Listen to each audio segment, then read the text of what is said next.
Olá, estamos iniciando mais um programa Campinas, os desafios da metrópole.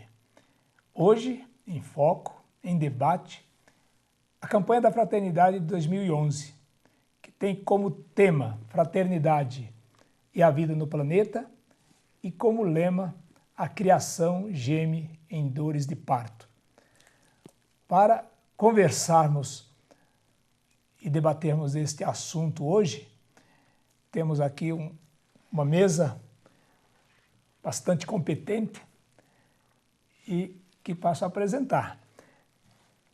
Temos dois gestores ambientais, aqui o Edmilson Mendes Barbosa, gestor ambiental, e à minha direita o Alex Alves Moreira, também gestor ambiental.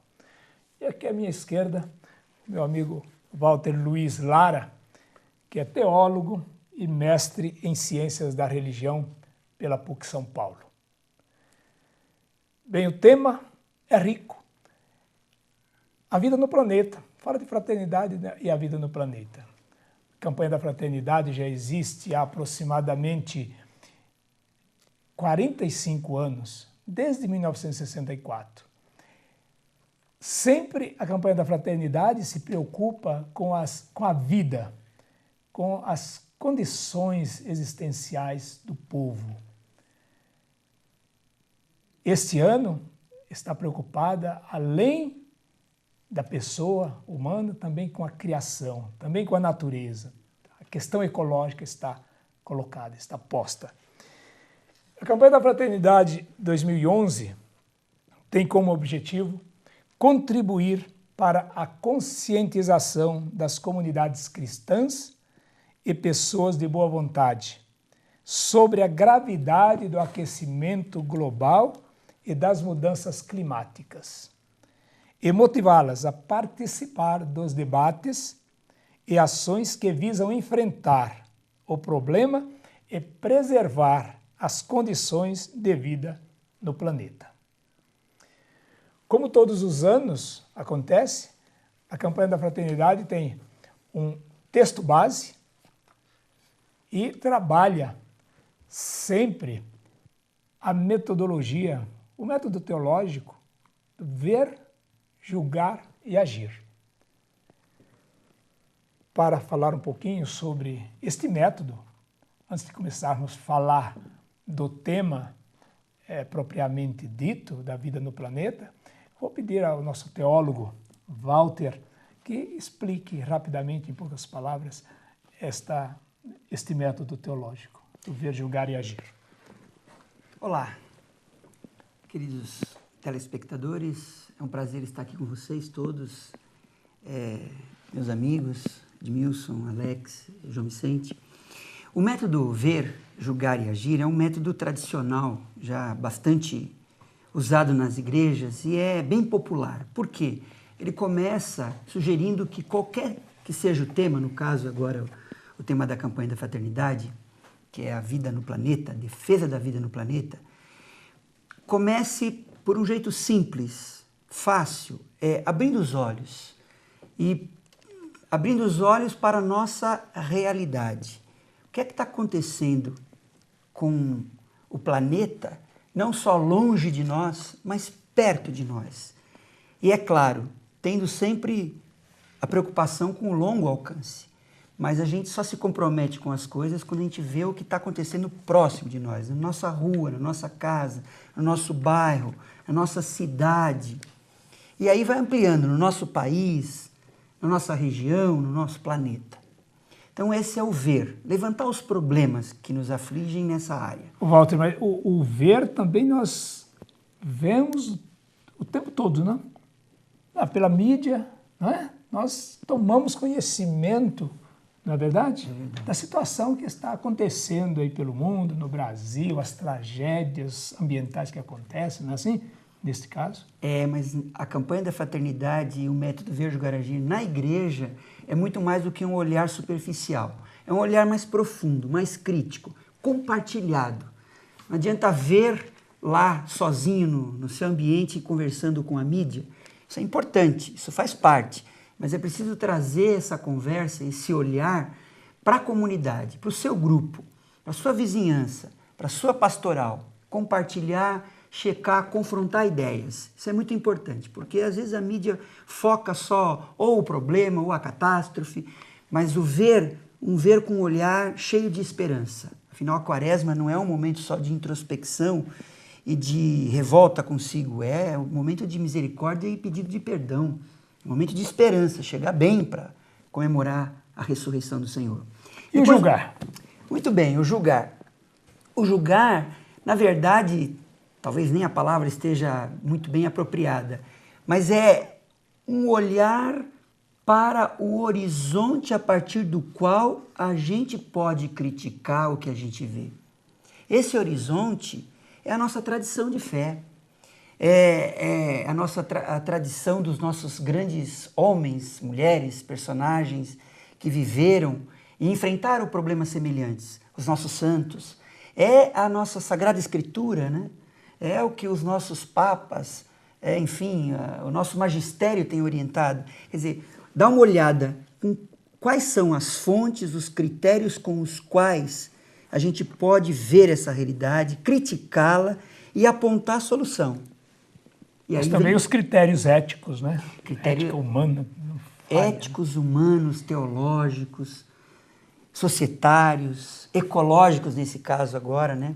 Que nós temos de sobra, nós vamos falar disso depois, nas nossas fontes. E o agir. E o agir é tudo isso, toda essa reflexão compartilhada, abrindo bem os olhos, deve nos encaminhar para ações concretas, para comprometimento comunitário, pessoal, enfim, social. Arregaçar as mangas e fazer o que a gente pode para melhorar uma situação que, vamos discutir agora, não parece estar muito bem. Muito bem. Veja, o objetivo da campanha já falou sobre aquecimento global, sobre mudanças climáticas, né? E, na verdade, o tema da campanha ele foi já escolhido há 2 anos atrás, 2 anos e meio, quando a CNBB, que é a Conferência Nacional dos Bispos Brasileiros, decidiu que no ano de 2011 seria essa temática da vida no planeta.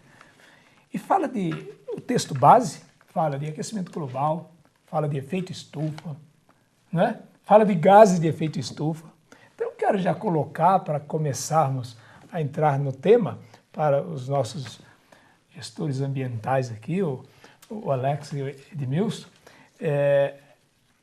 o que nós podemos entender? O que é efeito estufa? Será uma coisa boa ou ruim? Hã? Boa pergunta, João. É importante desmistificar a questão do efeito estufa, porque senão ele passa a ser só um vilão. Mas, na verdade, se a gente for analisar bem a questão do efeito estufa, são os gases que promovem esse gás de efeito estufa que tem um trabalho muito importante dentro da dinâmica do nosso planeta. Se não fossem esses gases, nós não teríamos a vida, provavelmente não teríamos vida nesse planeta na condição que nós conhecemos, porque seria um planeta gelado, não é?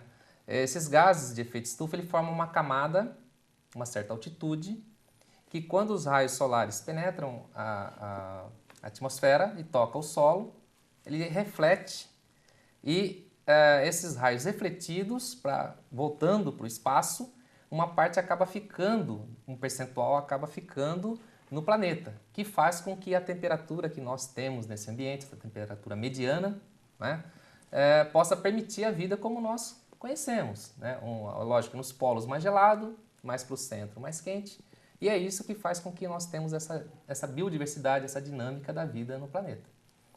Acontece que esses gases, quando aumentado o volume desses gases, aí ele começa a ter um efeito nocivo, né? Quem são os contribuintes para o aumento desses gases de efeito estufa?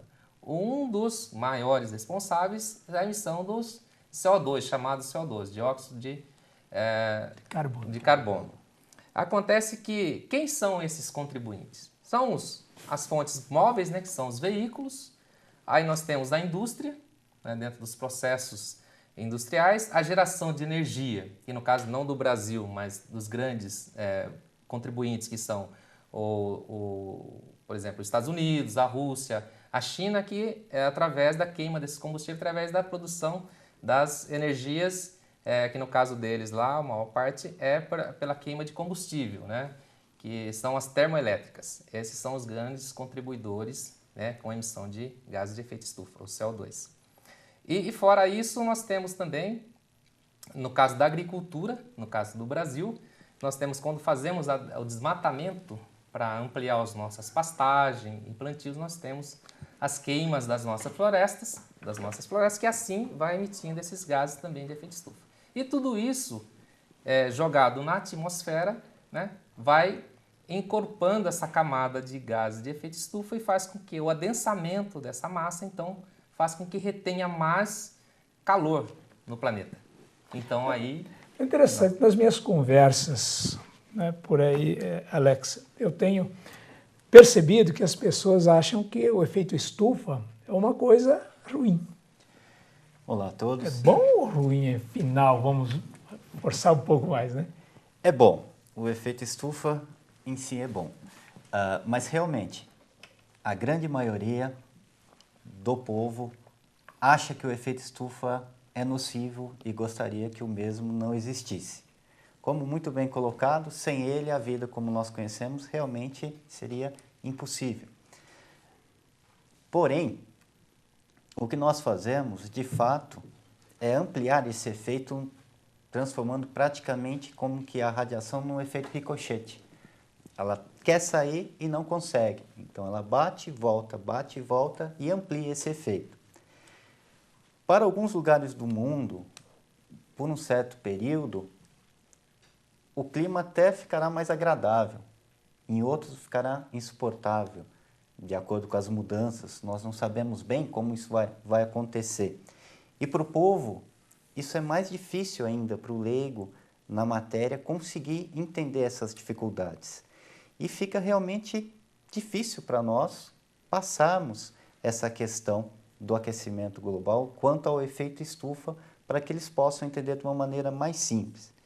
É comum a gente, às vezes, colocar de uma forma de uma brincadeira na questão como se fosse uma média. Nós temos uma temperatura média em torno de 15 graus no planeta. Há 100 anos atrás era 14,5 graus Celsius. Quando a gente pensa em média, a gente até afirma às vezes que se você colocar, né, uma parte do seu corpo no forno e a outra parte do seu corpo na geladeira, na média a temperatura é agradável, mas a gente morre. E no caso do efeito estufa, agravando-se cada vez mais, o que acontece é isso. Nós mexemos nas médias, alguns lugares podem melhorar, mas o planeta como um todo ele vai sofrer muito. Isso vai fazer com que nós tenhamos esses problemas que estamos apreciando. Para o leigo, para o nosso povo, de uma maneira geral, a maneira talvez mais simples deles entenderem essa questão positiva é através mesmo de quando nós viajamos e passamos pelas várias etapas do ano, onde visitamos lugares diferentes e sentimos como o clima trabalha no nosso planeta através das estações do ano. Quanto mais nós intensificarmos, mais nós teremos essa variação, né? E mais teremos essa variação no clima e mais nós sentiremos as questões negativas do aumento da temperatura, do calor, como uma média geral, tornando a vida assim de uma maneira muito difícil de suportar. Nós vivemos isso muito fácil, talvez, de colocar na nossa região quando andamos. Quando andamos no centro da cidade de Campinas, nós sentimos isso, né? Quanto mais nós estamos ali perto do concreto, do cimento, mais a gente sente essa onda de calor. Cada vez isso vai piorar mais com o aquecimento da Terra. E quanto mais nós estamos numa parte mais fresca, nós sentimos o quão é gostoso estarmos passeando num bosque. Colocando dessa maneira, cada vez o planeta vai parecer, no seu total, como andar ali no concreto e não no bosque.